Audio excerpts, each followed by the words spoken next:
Hello and welcome to this week's edition of Inenco Energy News. We'll take a quick look at the news and then we'll be discussing the implications of the emergency budget with Inenco's Ian Parrett.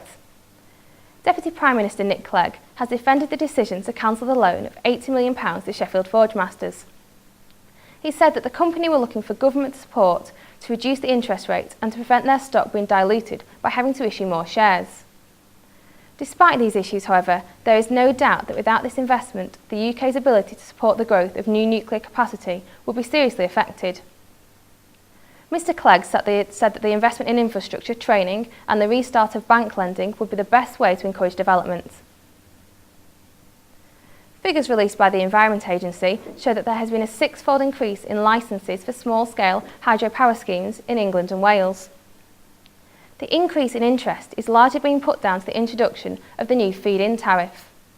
Under the scheme, a medium-sized project costing around £100,000 could be paid back in as little as 4 years.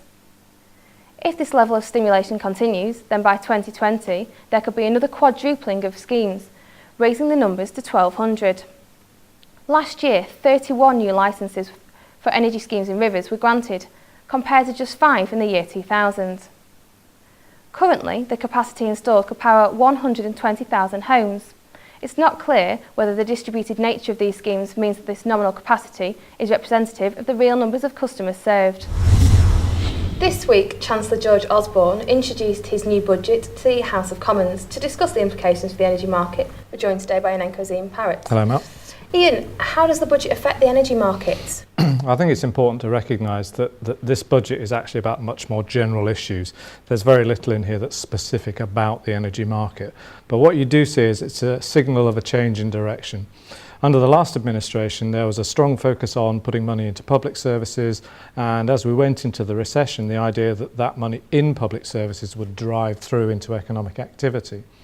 The new government sees things very differently. What they see is that if you reduce the tax burden onto private industry, then they will move us out of the recession in a very different way.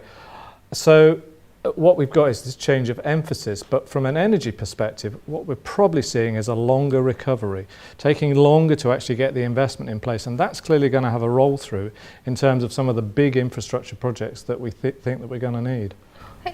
One of the things we saw was the Green Investment Bank has been left in place. Is this good news? Well, it's good news to some extent. We've discussed the Green Bank before, and it's very much a small-scale start in comparison to the scale of investment that's going to be required, the hundreds of billions of pounds. Then the £2 billion worth of the Green Investment Bank is a very small start. But it's nice to see that it's still there and hasn't been taken out. Moving on then, are there any other measures that we expect to see?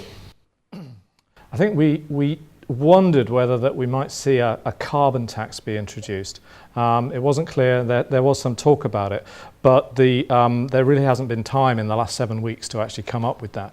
By the time we come round to the next budget, however, and we've been through the next comprehensive spending review, then we may see that there's been time for people to get their heads around that, and we expect to see changes to the way that carbon is being taxed in the economy.